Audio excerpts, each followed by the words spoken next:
Olá, existe um texto na Bíblia que aparentemente está colocando por terra a lei de Deus.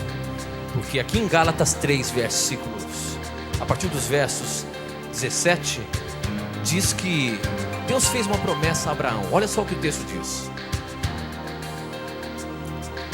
Deus fez uma aliança com Abraão e prometeu cumpri-la. A lei, que foi dada 430 anos depois, não pode quebrar aquela aliança nem anular a promessa de Deus. Ora, que promessa é essa que Deus fez a Abraão que nem a lei pode derrubá-la? Ou seja, essa promessa tem mais valor do que a lei de Deus? Intrigante. Esta e muitas outras questões você acompanha agora, pois está no ar, direto da Expo Cristã, na mira da verdade.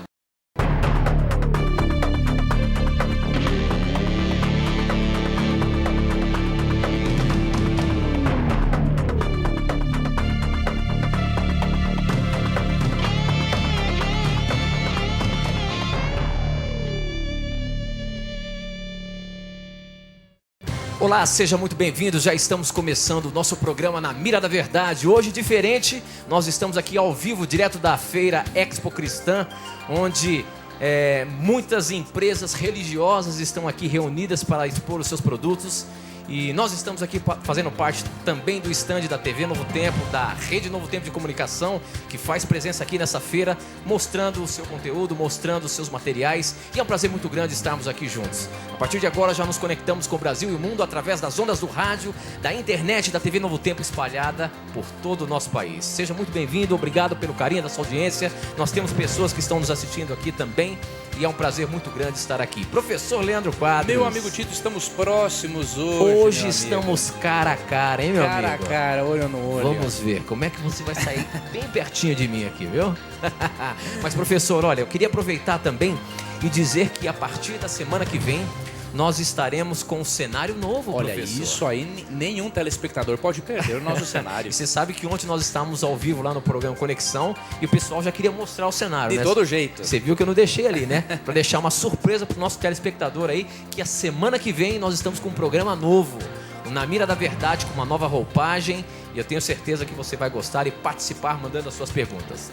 Mas, professor, e aí? Como é que tá? Já deu uma rodada aí pela feira? Olha, eu já dei uma rodada pela feira, conversei com vários irmãos adventistas, irmãos de outras igrejas, pessoas simpaticíssimas que acompanham e apreciam Na Mira da Verdade a TV Novo Tempo.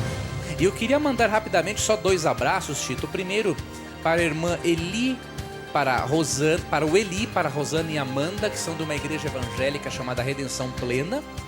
E também para o Sidney e a Devanir, do bairro Jaçanã, da cidade de São Paulo. Um abraço a esses queridos que acompanham Na Mira da Verdade e que ajudam a fazer o programa acontecer também.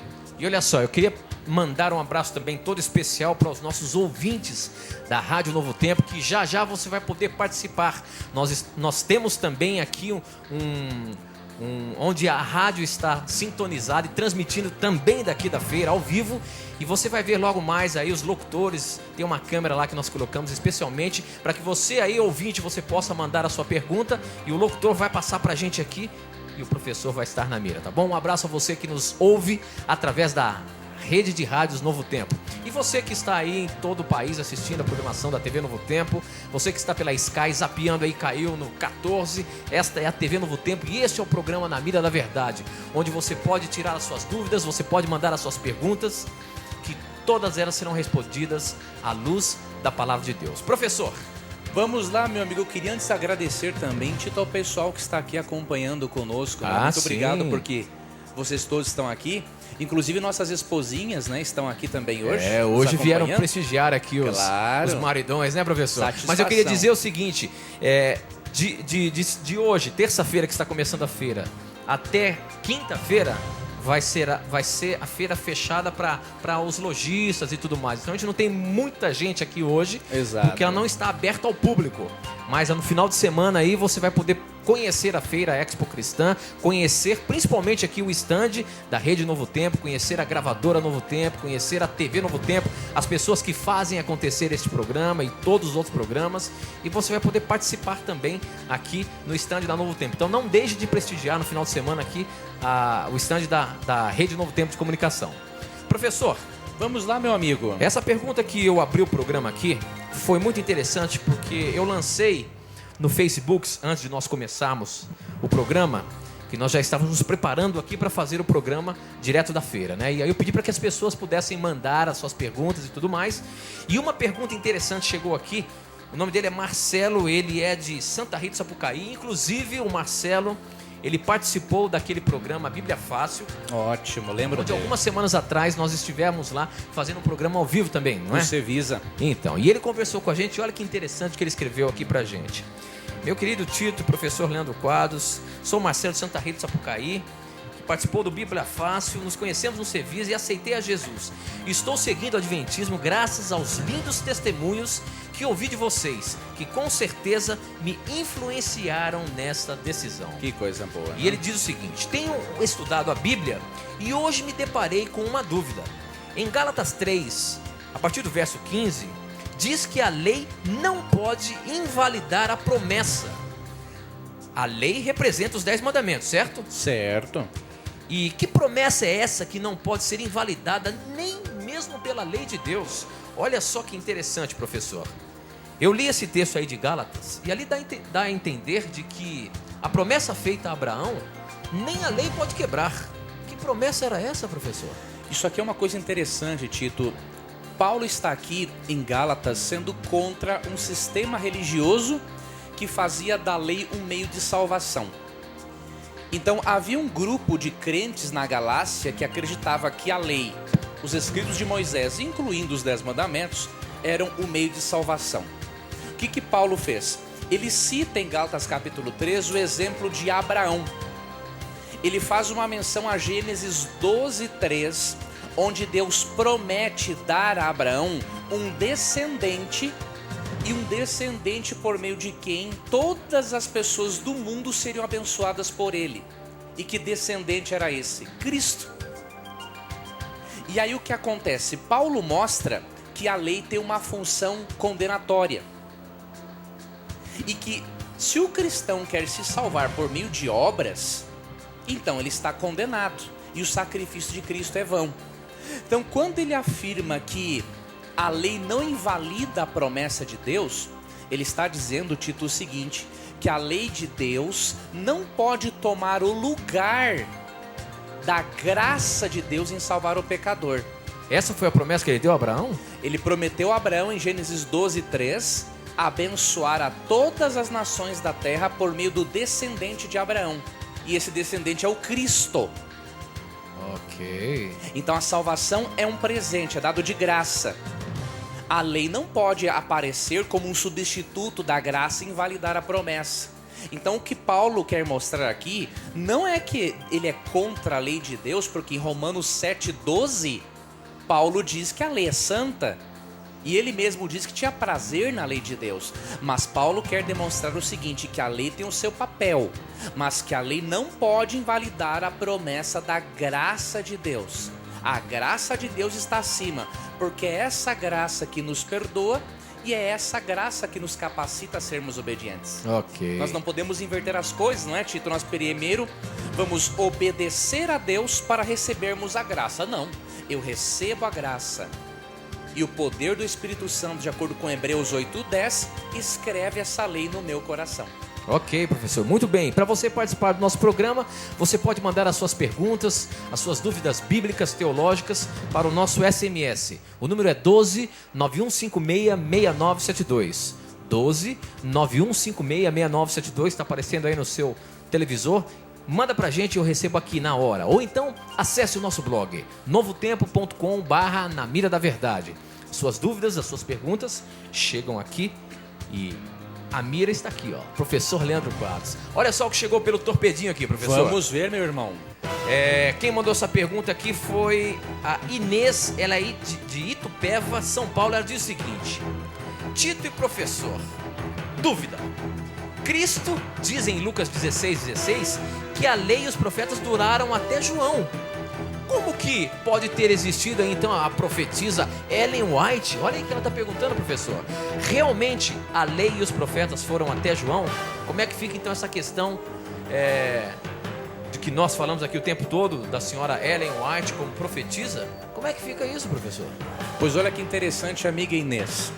Quando você lê em Lucas 16, que a lei e os profetas duraram até João, se você perceber, em umas versões bíblicas o termo duraram está em itálico. Então o que isso indica? Indica que o termo não está no original grego e que o tradutor acrescentou para dar sentido ao texto. Então no original grego, Lucas 16 está assim: a lei e os profetas até João. E agora, como saber o significado desse texto? Ao invés de o tradutor colocar o termo duraram, ele colocou ali porque isso condiz com a teologia dele, contra a lei, é claro. Ele poderia ter ido ao texto paralelo, que é Mateus 11:13, e aí ele iria compreender qual é o termo que é aplicado aqui. Então vamos para Mateus 11:13, que é o texto paralelo a Lucas 16:16, e você vai ver que não é o termo duraram, o termo que está presente no original grego. Mateus, capítulo 11, versículo 13 diz assim: porque todos os profetas e a lei profetizaram até João. Há uma diferença gritante entre duraram e profetizaram. Por quê? Quando a Bíblia fala que a lei e os profetas profetizaram até João, ela está dizendo o seguinte, que os escritos de Moisés e o Antigo Testamento profetizaram, falaram do Messias até o tempo de João Batista. De João Batista em diante, o próprio João Batista deu testemunho de Cristo e o próprio Cristo deu testemunho também do ministério dele. Então Lucas 16:16 não está dizendo que a lei e os profetas duraram até João, mas que cumpriram o seu papel de profetizar sobre o Messias até os dias de João. Nós comprovamos isso pelo texto paralelo de Mateus 11:13 e também pelo versículo seguinte de Lucas 16:16, que é Lucas 16:17. Olha o que diz Lucas 16:17. E é mais fácil passar o céu e a terra do que cair um tio da lei. Veja, Lucas 16:16 não pode contradizer o verso 17. O verso 17 afirma que é mais fácil terminar o mundo do que cair um acento da lei de Deus.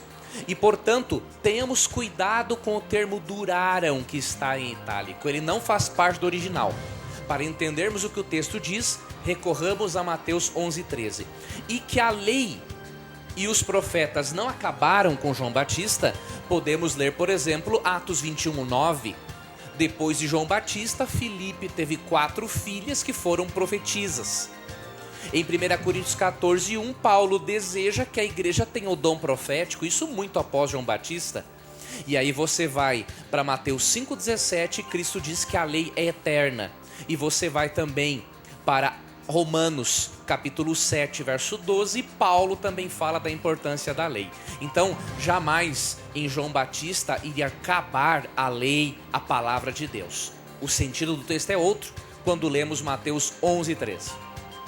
Muito bem, professor. Olha aqui, está chegando pelo nosso blog. Quem mandou essa pergunta foi o Vitor. Ele é do Maranhão, São Luís. Estivemos lá nesse final de semana. Exato. Em São Luís. Um abraço a São Luís. Um abraço também a outras cidades que pediram para mandar um abraço. Deixa eu me lembrar aqui. Foi Olímpia, a Igreja Central de Olímpia. Um abraço carinhoso a vocês que também estiveram com a gente aí a semana passada. Pessoal de Caxias. Caxias, que também esteve prestigiando o Na Mira lá ao vivo. Mas vamos lá, a pergunta do Vitor é o seguinte. No capítulo de Jó, no primeiro capítulo de Jó, a partir do verso 6 e também o 7, pode-se afirmar que o diabo ainda tem acesso ao céu, assim como anda ainda ele pela terra. Olha só o que diz o texto. O texto diz o seguinte: chegou o dia em que os servidores celestiais vieram apresentar-se diante de Deus, o Senhor, e no meio deles veio também Satanás. O Senhor perguntou: de onde você vem vindo? Satanás respondeu: estive dando uma volta pela terra, passeando por aqui e por ali. Que história é essa, professor? Satanás até hoje ainda tem acesso ao céu?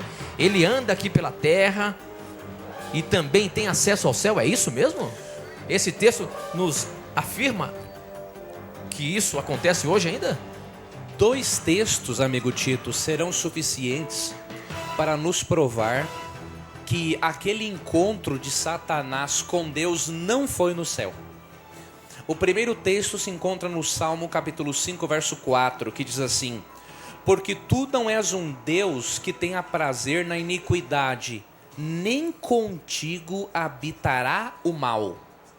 Ou seja, o mal não habita com Deus. Lúcifer não habita com Deus e, portanto, ele não tem acesso direto a Deus. Outro texto importantíssimo é Apocalipse, capítulo 12, do versículo 7 até o versículo 9. E aí nós vamos concluir a explicação para o nosso telespectador e internauta. Apocalipse 12, 7 a 9 diz o seguinte: e houve batalha no céu.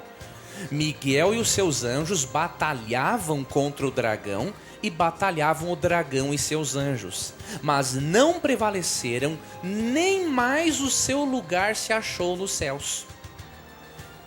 Então a Bíblia é clara em dizer que o lugar de Lúcifer no céu não se achou mais. Ele foi expulso definitivamente. Esses textos nos levam a concluir que o encontro que Satanás teve com Deus foi ou no planeta Terra ou em outro mundo. Nós não temos uma resposta definitiva a isso.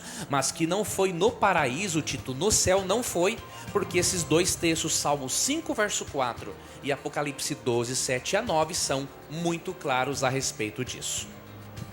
Muito bem, professor. Nós estamos vivendo agora no momento de eleições e existem muitas dúvidas com relação à política na Bíblia e na igreja. Certo. Como é que fica essa questão? O que a Bíblia pode nos orientar sobre a política? Pode ou não pode? Inclusive a pergunta que chegou aqui é o seguinte: gostaria de saber o que a Bíblia e Ellen White fala sobre a política.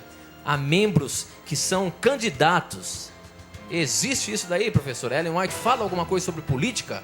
Como é que é isso aí? E a Bíblia? E o que a Bíblia orienta sobre a política? Olha que interessante. Existe um texto, é muito bom o telespectador ler Daniel capítulo 2, para entender o que Deus pensa sobre o envolvimento de um filho dele na política.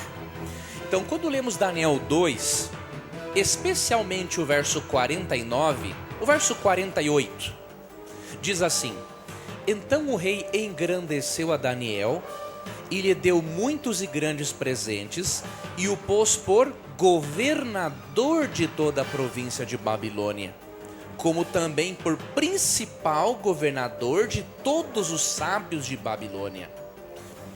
Perceba que Daniel só tinha acima dele Nabucodonosor, que era o rei de Babilônia.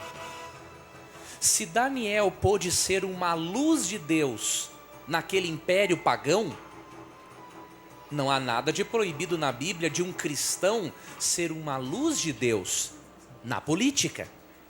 Então Deus não é contra um cristão ter cargos políticos. A própria escritora cristã Ellen White recomenda em seus escritos que nós votemos em candidatos com princípios. Então você nunca vai perceber na Bíblia, nem na igreja adventista, algo que condene a política. Agora, há uma observação a ser feita.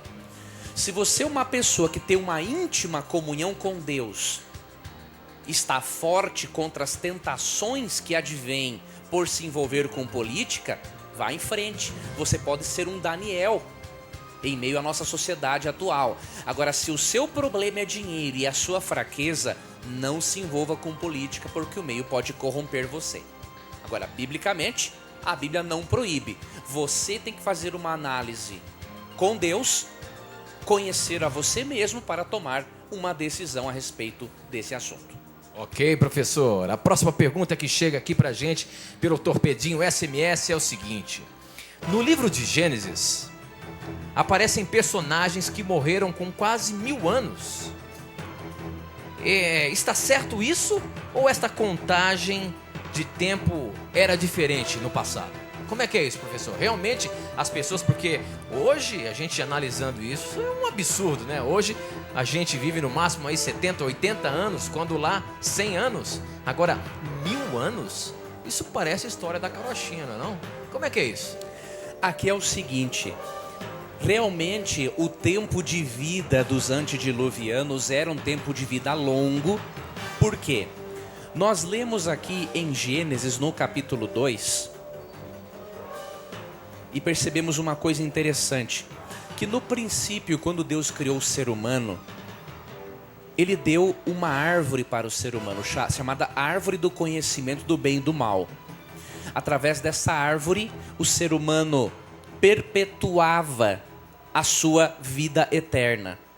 Então eu vou ler para nós aqui o que está na palavra de Deus, em Gênesis, no capítulo 3.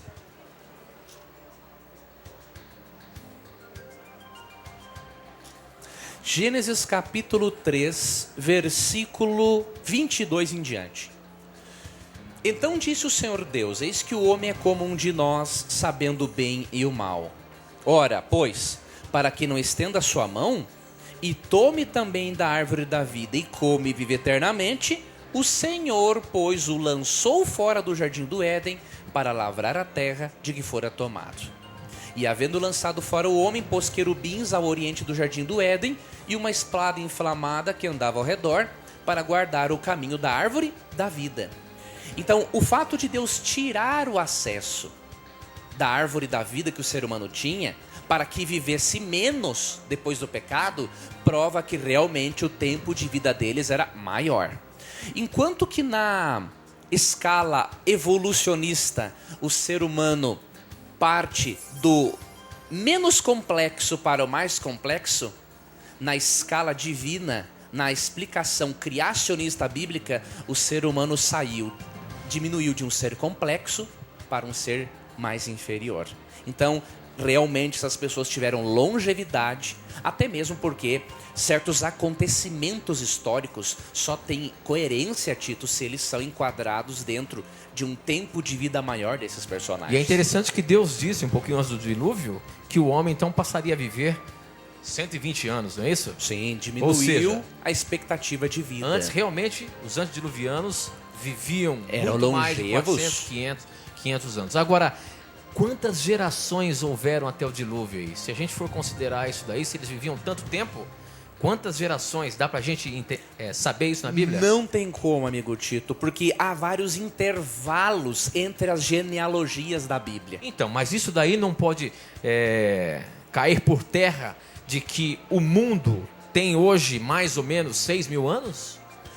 Porque se tem esses gaps aí na idade, como é que a gente consegue chegar à ideia de que pode ter em torno de 6.000 anos? Nós podemos só dizer em torno de 6 ou 10, de acordo com alguns estudiosos, mas nós não podemos realmente afirmar nada. A Bíblia não nos dá margem para isso. Então, mas nesse caso aí, então pode chegar aí o momento em que, quando as pessoas falam lá que achou um ósseo lá, sei lá, que tinha milhares, milhões de anos. Aí já é uma questão especulativa da ciência. Por quê? Porque o método de datação que eles utilizam para datar o fóssil, que é o carbono 14, é um método não confiável. A precisão dele, de acordo com muitos estudiosos, não passa de 70.000 anos.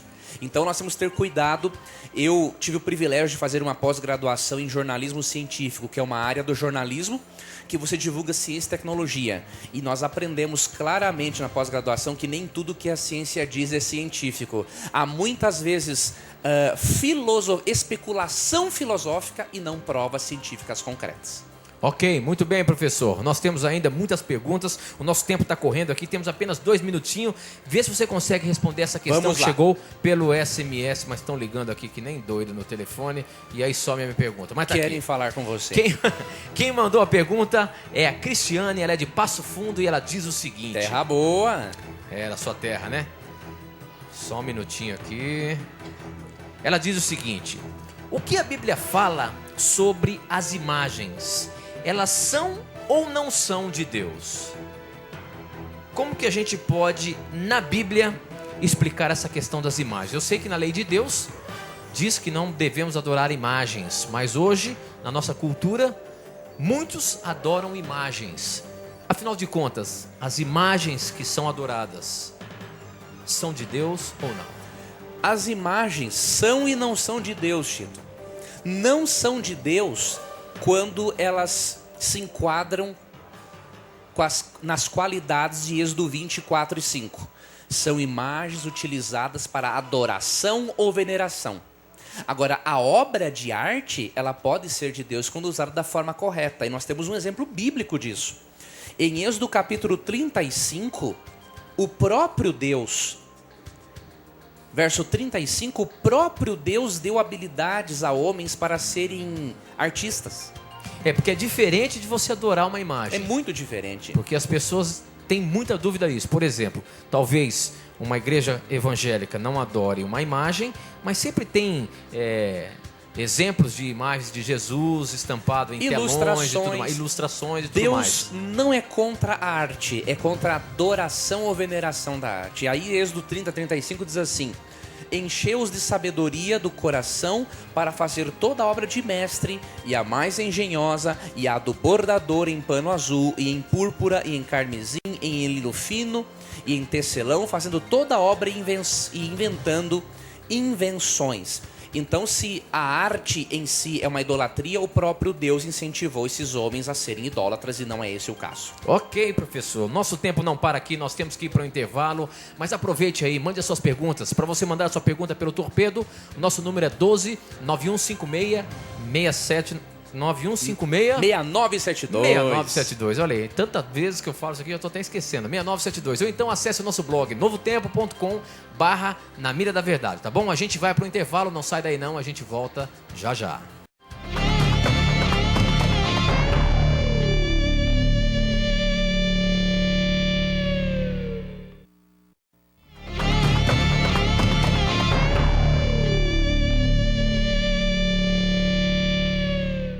Já estamos de volta, hoje nós estamos falando ao vivo, direto da feira Expo Cristã. Nós estamos aqui no stand da Rede Novo Tempo de Comunicação. E se você tiver a curiosidade de conhecer um pouquinho da televisão, se tiver a curiosidade de conhecer um pouquinho da rádio, da gravadora Novo Tempo, venha na Expo Cristã. A partir de quinta-feira está aberto ao público. Você pode conhecer um pouquinho do que nós fazemos e daquilo que chega até você na sua casa. Obrigado pelo carinho da sua audiência, obrigado por você participar com a gente, tá? Se você tem alguma pergunta para o Na Mira da Verdade, aproveite agora. Para você mandar a sua pergunta para a gente, é só mandar um torpedo SMS para 12 9156 6972. Ou então, acessando o nosso blog, novotempo.com/Na Mira da Verdade, tá? Eu queria mandar um abraço todo especial pro Cassen e a Kate, ó, tinha que escrever na mão aqui para não esquecer o nome de vocês, viu? Eles são lá de Manaus. Opa! Se batizaram esse final de semana, conheceram a Igreja Adventista, a TV Novo Tempo, o programa Na Mira da Verdade. Que coisa Estão boa. Felizes lá nessa nova vida deles. Um abraço muito especial para você, Um abraço, nossos amigos. Kate. Obrigado por vocês acompanharem o programa Na Mira da Verdade, tá bom? Professor Leandro Quadros. Vamos, meu irmão. As perguntas não param de chegar aqui hoje, está bombando o nosso blog. E olha só, eu tenho uma pergunta aqui. É incrível como esse programa chega alcançando até mesmo as crianças. Que Eu tenho uma pergunta aqui de uma jovenzinha de 10 anos. Ela diz o seguinte: o nome dela é Karen, ela é de Duque de Caxias, no Rio de Janeiro, e ela fala assim: olá, como já falei aqui, tenho 10 anos e estou mandando a pergunta a 4ª semana. Mas vamos tentar ver se vocês me respondem. E ela diz o seguinte: olha só a pergunta dela, professor. É capciosa. É capciosa, vamos ver como é que você vai sair dela, viu? A pergunta é a seguinte: se o Espírito Santo é o próprio Deus Pai, como ele pode ser a terceira pessoa da Santíssima Trindade, já que ele é a primeira pessoa, Deus Pai? Olha só o questionamento dela. E não é só dela, como existem muitas pessoas que acreditam que o Espírito Santo é o Espírito de Deus. Ou seja, não existe a Trindade, existe o Espírito de Deus, que é o Deus Pai e o Deus Filho. Como a gente pode explicar para o nosso telespectador as 3 pessoas da divindade, Deus Pai, Deus Filho, Deus Espírito Santo, que se tornam o nosso Deus? Como que é? Quer ver uma coisa, amiga Karen, jovem amiguinha Karen? Deus Pai não é Deus Espírito Santo. Quando nós lemos, por exemplo, Mateus 3, 13 a 17, percebemos que as 3 pessoas da divindade são distintas. Então, por exemplo, você lê aqui em Mateus capítulo 3, no batismo de Cristo? Versos 16 e 17, olha que interessante. E sendo Jesus batizado, saiu logo da água, e eis que se lhe abriram os céus, e viu o Espírito de Deus descendo como pomba vindo sobre ele. E eis que uma voz dos céus dizia: este é o meu Filho amado, em quem me comprazo. Perceba, se o Espírito Santo fosse o mesmo Pai, teríamos um problema aqui. O Espírito Santo desce e aí a voz dele vem do céu. Não tem lógica, você entende? É claro que Cristo foi batizado, o Espírito Santo desceu no ombro de Jesus e o Pai falou lá do céu. Então o Pai e o Espírito Santo não são a mesma pessoa. Quando a Bíblia usa o termo ali em Romanos 8:9, Espírito de Cristo ou Espírito de Deus, essa é uma forma bíblica de dizer que o Espírito Santo procede de Deus Pai e procede do Filho, ou seja, sai de pertinho deles. Não quer dizer que ele sai de dentro deles, mas procede, sai de pertinho. E aí eu recomendo também a leitura de João 14:16. Ali Cristo falou o seguinte: eu rogarei ao Pai e ele dará outro Consolador. Ou seja, o Espírito Santo é um outro, é distinto de Deus Pai, é distinto de Jesus Cristo. E aí você vai também para 2 Coríntios 13:13 e menciona-se lá que a graça de Jesus, o amor de Deus e a comunhão do Espírito Santo sejam com vocês. Então a Bíblia é muito clara, são 3 pessoas diferentes que formam uma divindade. Muito bem, professor. A próxima pergunta agora são das pessoas que nos ouvem através do rádio. E quem vai fazer a pergunta é o locutor que recebe essas perguntas e ele já está ouvindo a gente aí. Veríssimo, você está no ar aí com a gente? Olá, Tito Rocha. Alô, Veríssimo, da Rádio Novo Tempo. Opa, estamos juntinhos ao vivo aqui da Rádio Novo Tempo, para as 17 emissoras da rede em todo o Brasil, também para os nossos amigos internautas em qualquer lugar do mundo, meu caro. Um abraço ao Muito bem, Veríssimo. aos ouvintes. Você tem uma pergunta pra gente aí, meu amigo? Qual é a pergunta do nosso ouvinte para colocar na mira o professor Leandro Quadros? Olha, Tito, essa pergunta é daquelas que você gosta, hein? Capciosa, como você costuma dizer. A Patrícia já caprichou aqui na pergunta e ela vem da Karine Poliani. Ela diz: tenho 4 tatuagens, 4.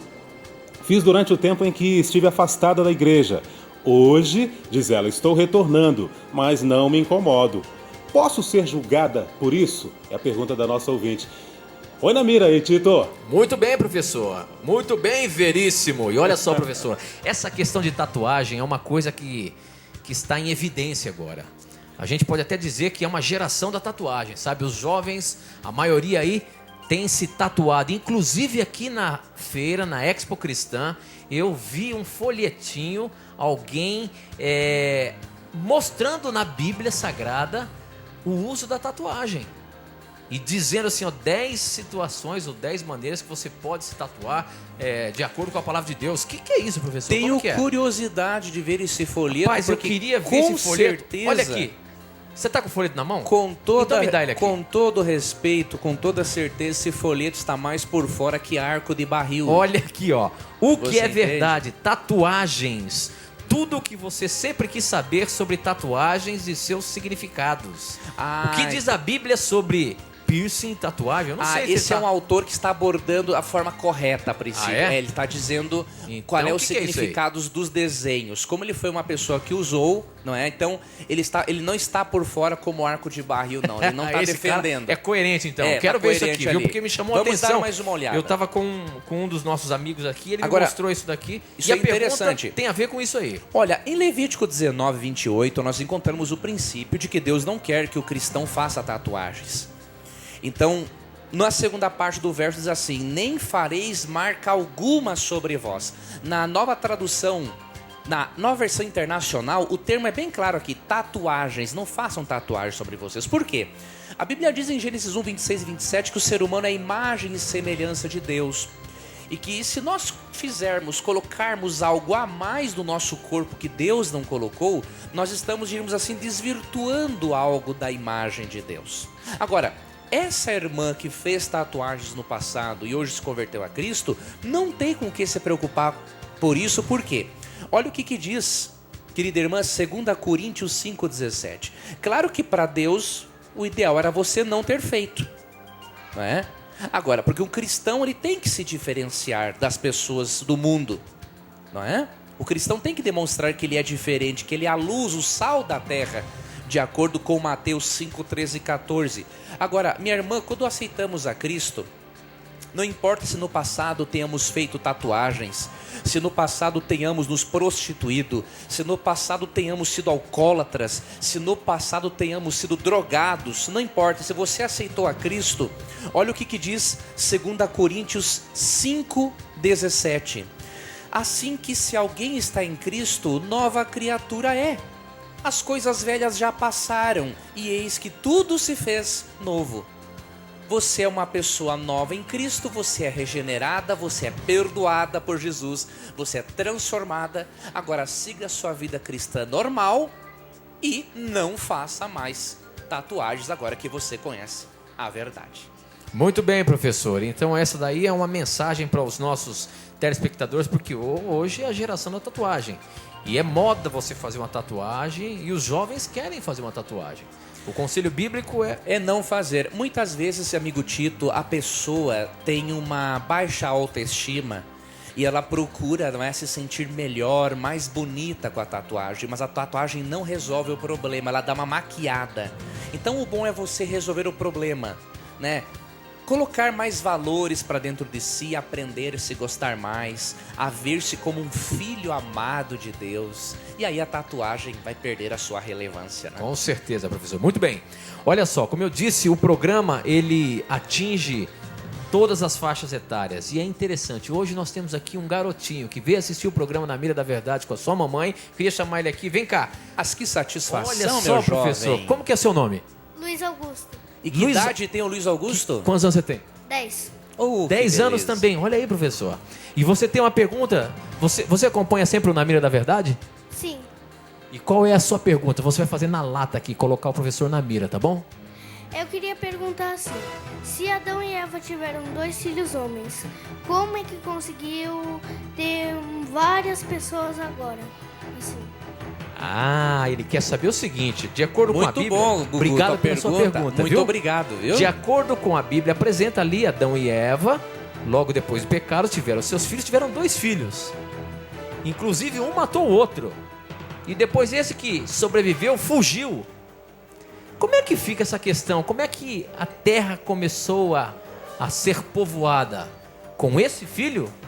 Como é que é isso aí, professor? A resposta a essa pergunta muito interessante. Inclusive, eu quero emendar nessa pergunta o seguinte: existem muitas pessoas que têm dúvida quem foi a esposa de Caim. É o mesmo princípio. Como Já é que vai fica entrar a isso? mesma resposta, exatamente. A resposta para a sua pergunta, Gugu, ela se encontra em Gênesis 5,4. Então, Gênesis 5,4 diz assim: e foram os dias de Adão, depois que gerou a Sete, 800 anos, e gerou filhos e filhas. Perceba que Adão não teve só Caim, Abel e Sete. Ele teve Caim, Abel, Sete e mais filhas e muitos filhos. Então, realmente, Caim, ele se casou com uma irmã ou com uma sobrinha. Agora, naquela época, não haviam problemas genéticos, porque no início a raça humana não estava tão corrompida pelo pecado e os descendentes de Adão e Eva ainda estavam sob o efeito da árvore da vida. Então, quando você ler Gênesis 4,17, que fala que Caim coabitou com sua esposa, vá a Gênesis 5,4 e você perceberá que ele teve sim como se casar com uma irmã ou com uma sobrinha, de acordo com Gênesis 5, verso 4. Obrigado, Gugu, pela sua pergunta. Muito bem, professor. Agora eu estou aqui no Twitter com os nossos internautas que estão conectados com a gente, como sempre. E eu tenho que mandar abraço para eles. Um abraço todo especial para o Davidson Castro, o Nilmar, quem mais? O Wesley Serbin, quem mais está com a gente aqui? O Ibaral Vicentino, Raul Fonseca, Moroni Bonerges, Raul Fonseca, opa, já foi. Quem mais? Vamos ver. O Adriano, é muita gente, viu, professor? A Thaís, Daniele, o Nilmar, vamos ver quem mais aqui, a Priscila Morim, enfim. Mas eu escolhi uma pergunta interessante do nosso twitteiro aqui, o Wesley Serbin, que ele diz o seguinte: essa quero ver como é que você sai, viu? Olha, você me preocupa. Primeiro eu vou até contextualizar a pergunta. Jesus, quando veio à Terra, ele se tornou carne, Certo. homem, Tornou um ser humano. certo? A pergunta do nosso internauta Wesley Cerebim é o seguinte: como entender que a natureza humana de Cristo o acompanhará por toda a eternidade? Isso é verdade, professor? A natureza de Cristo, a natureza humana que ele teve, o acompanhará por toda a eternidade? É isso mesmo que a Bíblia fala? Sim, a Bíblia fala em Mateus 8:11, por exemplo. Olha que interessante esse texto. Mas eu vos digo que muitos virão do Oriente e do Ocidente e assentar-se-ão à mesa com Abraão, Isaque e Jacó no reino dos céus. Aqui fala que todos os salvos se reunirão a uma mesa para desfrutarem de uma refeição. Só que em Mateus 26:29, que é o complemento para darmos essa resposta, Mateus 26:29 diz assim, Cristo falando: e digo-vos que desde agora não beberei deste fruto da vide até aquele dia em que o beba de novo convosco no reino de meu Pai. Ou seja, Cristo afirma que mesmo na sua natureza divina humana, ele vai beber do puro suco da uva com os seus discípulos. Ou seja, ele vai preservar a natureza divina humana. Nós não temos como explicar isso porque a encarnação é um mistério. Nós sabemos, de acordo com Lucas 1:35, que o divino Jesus, pelo poder do Espírito Santo, foi gerado dentro do ventre de uma mulher humana, sem a fecundação do óvulo por um espermatozoide. Então nós não temos como explicar a encarnação de Cristo. Agora, ela é um fato. E que Cristo tem hoje uma natureza divina humana também é um fato. Tanto que ele vai alimentar-se conosco na eternidade, de acordo com Mateus 26:29. Muito bem, professor. Olha, tem uma pergunta também no nosso blog que já entra nessa sequência aí. Opa. Olha só o que ele pergunta. Quem mandou foi o Taylor. Ele é de Nossa Senhora do Socorro, em Sergipe. Ele diz o seguinte: o que a Bíblia quer dizer em Romanos 8,16? Como pode o espírito se ligar com a carne? Já que quando a Bíblia fala de espírito, para pessoas quer dizer corpo. E o Espírito de Deus não tem forma corpórea, não é isso? Olha o que diz aqui Romanos 8, no verso 16. E o Espírito de Deus se une com o nosso espírito para afirmar que somos filhos de Deus. Que citação da Bíblia é essa aqui, professor? Aqui, amigo Tito, é o seguinte: esse se unir com o nosso espírito é uma palavra que também significa testemunhar. Então eu vou ler aqui nessa versão que eu tenho, que diz assim: o mesmo Espírito testifica com o nosso espírito que somos filhos de Deus. A primeira palavra Espírito é óbvio, é o Espírito Santo. A segunda palavra Espírito se refere à nossa mente. Então o texto de Romanos 8,16 está dizendo o seguinte: que o Espírito Santo convence, testemunha à nossa mente, ao nosso espírito, de que nós somos filhos de Deus. Esse texto fala de uma das obras do Espírito Santo, Tito. Uma das obras do Espírito Santo é o seguinte: quando nós nos sentimos por demais pecadores para merecermos a salvação, o Espírito Santo convence o nosso espírito, a nossa mente, de que apesar dos nossos pecados, pela graça de Jesus Cristo, nós somos filhos de Deus. Então esse texto fala de uma obra do Espírito Santo: convencer-nos de que somos filhos de Deus. Ok, professor. Muito bem. Bom, olha, aqui pelo Twitter ainda tem muita pergunta, muita gente mandando sem parar a pergunta. Está muito gostoso o programa. Mas essa pergunta do Moroni Bonerges é interessante. Ele diz o seguinte: por ser mormon, dá a entender que ele é mormon, cremos que Deus mora num planeta chamado Colobi, e que Jesus é irmão de Lúcifer. Tem comprovação bíblica sobre isso? O que é isso, professor? Eu nunca ouvi sobre esse assunto. Que conversa é essa? Quer ver uma coisa, querido irmão Moroni? Nós temos um carinho muito grande por nossos amigos mormons. Temos muitos irmãos e queridos que acompanham o Na Mira da Verdade. Agora, essa teologia mormon, entre outras doutrinas, ela não possui embasamento bíblico. Na Bíblia não fala nada sobre isso. Nada. Por exemplo, quando a Bíblia fala da morada de Deus, olha como é que a Bíblia descreve essa morada, Tito. Tu vai ver que não tem nome. Lógico, o único nome é o nome de Apocalipse 21 e 22. A cidade é chamada de Nova Jerusalém, a cidade santa, em Apocalipse 21 e 22. E aí, se referindo à morada de Deus aqui, no livro de Hebreus, no capítulo 11, verso 10, é dito só o seguinte: porque esperava a cidade que tem fundamentos, da qual o artífice e construtor é Deus. Veja, esse nome de um planeta onde Deus mora não é bíblico e, portanto, é especulativo. Não podemos crer nisso. E o parentesco de Jesus com Lúcifer? Totalmente equivocado, por quê?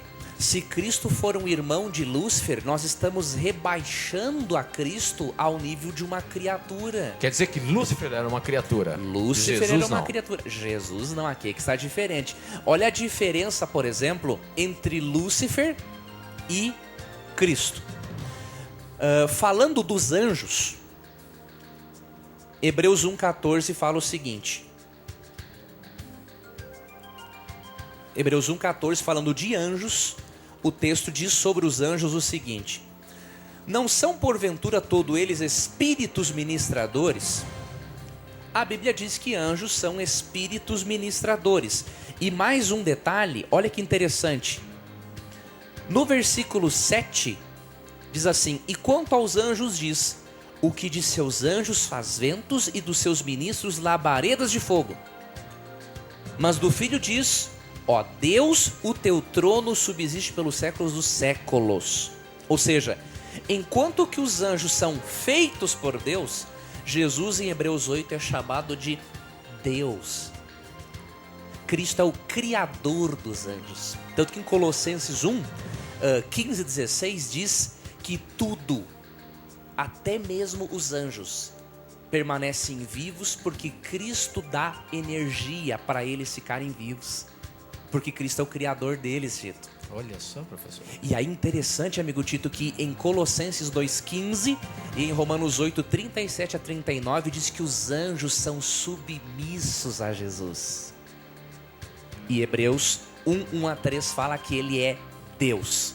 E portanto, com todo o respeito que temos pelos irmãos mórmons e amigos queridos, essa teologia não é bíblica, não vem de Deus, porque rebaixar Cristo a uma criatura não faz parte da palavra de Deus, não. E por isso temos que abandonar essa teologia. Ok, professor. Nós temos ainda perguntas dos nossos ouvintes que estão nos assistindo, nos ouvindo pela Rede Novo Tempo de Rádios. E eu queria chamar meu amigo Veríssimo, você que está aí no outro estúdio aí atrás. Fala para mim, tem mais pergunta aí? Claro que sim, meu amigo Tito Rocha. Aliás, a nossa equipe está recebendo muitas perguntas dos ouvintes aqui, nossa central de atendimento ativésima. Bom, e nós temos uma pergunta do Oliveira Júnior. Mas só um pouquinho, Veríssimo. Tá chegando muita pergunta para você aí? Chegando várias perguntas aqui na nossa central. Ah, muito bem. Então manda a pergunta. Olha, o Oliveira Júnior pergunta aqui qual a diferença, professor Leandro, entre uma seita e uma religião verdadeira, uma religião de fato? Olha aí, professor. Muito boa pergunta. Você sabe, professor, que muitos acreditam que a Igreja Adventista é uma seita. Sim. Qual a diferença de seita e uma religião evangélica, uma religião cristã, professor? E a Igreja Adventista é ou não é uma seita? Olha que interessante. Infelizmente, muitos apologistas, defensores da fé, desinformados, e eu posso dizer que uma parcela também bem mal intencionada costuma rotular o adventismo de seita com um objetivo: colocar medo nas pessoas para que elas não conversem com adventistas sobre a Bíblia. E por quê? Muitos deles sabem que uma pessoa sincera, quando estuda a Bíblia com um adventista, a probabilidade de ele abandonar certas crenças que não estão de acordo com a Bíblia é muito grande. E aí esse suposto defensor da fé, ele perde dízimo, né? Quando ele perde esse membro. Então ele gosta de malhar o adventismo, rotulá-lo negativamente como uma seita, para poder o quê? Impedir que seus fiéis estudem a Bíblia com o adventismo. Só que essa é uma atitude covarde, uma atitude desonesta, e que Quando uma pessoa de coração sincero vai conhecer o adventismo na sua essência, ele percebe que não tem nada a ver com uma seita. Como que podemos diferenciar uma seita herética de um movimento religioso? Bom, de acordo com os estudiosos mesmo, não esses aí que falam mal do adventismo que não sabem nada do que estão dizendo, né? De acordo com estudiosos sérios, uma seita é caracterizada por algumas coisas. Primeiro, nega a divindade de Cristo, nega a divindade e a personalidade do Espírito Santo, pode negar a encarnação de Cristo, pode negar os dons espirituais e nega a doutrina do juízo. A Igreja Adventista não nega nenhuma dessas doutrinas. A Igreja Adventista crê na divindade de Cristo, na personalidade e divindade do Espírito, crê na encarnação de Cristo, né? Crê na doutrina do juízo e crê na palavra de Deus como regra de fé e prática. Aí vem um indivíduo e diz assim: Ellen White é uma segunda Bíblia para o Adventismo. Com todo o respeito, o indivíduo que diz isso, ele é um ignorante. Por quê? Primeiras Escritos, página 78, a própria Ellen White diz: recomendo-vos, caro leitor, a Bíblia como única regra de vossa fé e prática. Basta o nosso telespectador e ouvinte ler o livro Nisto Cremos, por exemplo, que está até disponível aqui na Casa Publicadora Brasileira, aqui na Expo Cristã, verá que a doutrina adventista é puramente bíblica e que não colocamos os escritos de Ellen White acima da Bíblia. Então, cuidado, querido ouvinte, querido telespectador, com esses livros apologéticos de fundo de quintal. Vá diretamente à fonte, estude sobre o adventismo com o adventismo e aí você vai saber a verdade a respeito dos fatos. Não esquecendo-se de que quem aprende a verdade e continua propagando calúnias contra o seu próximo, de acordo com o Apocalipse 22:15, vai ficar fora do reino dos céus. Muito bem, professor. Nós já chegamos ao final do nosso programa, mas tem uma pergunta aqui muito interessante que eu vou colocar na mira, só que você não vai responder hoje. Poxa ela vida. mandou pelo blog e também mandou aqui pelo Twitter. E ela diz o seguinte: a Tayana, ela é de São Luís do Maranhão. Ela diz: as guerras que ainda existem em Israel e nos países ao redor são dos descendentes de Isaac e Ismael? Olha só, a gente sabe na Bíblia que Deus disse que Isaac e Ismael jamais se uniriam. E as Bíblias, ou melhor, e as brigas, as lutas, as guerras que tem naquele país, são de fato em virtude desta promessa? Vamos analisar no próximo programa. No próximo programa. Com cenário novo. Com cenário novo, tá bom? Chegamos ao final de mais um programa Na Mira da Verdade. Obrigado pela sua participação. E professor, a gente se encontra a semana que vem. Amigão, muito obrigado. Foi muito bom estar com você aqui mais uma vez. Deus te abençoe. E nunca esqueça, amigo telespectador e amigo ouvinte da Rádio Novo Tempo, sempre que você tiver a coragem de perguntar, a Bíblia terá a coragem de lhe responder. Sempre nesse programa, as suas dúvidas, os seus questionamentos vão estar na mira da verdade. Até o nosso próximo encontro. Tchau.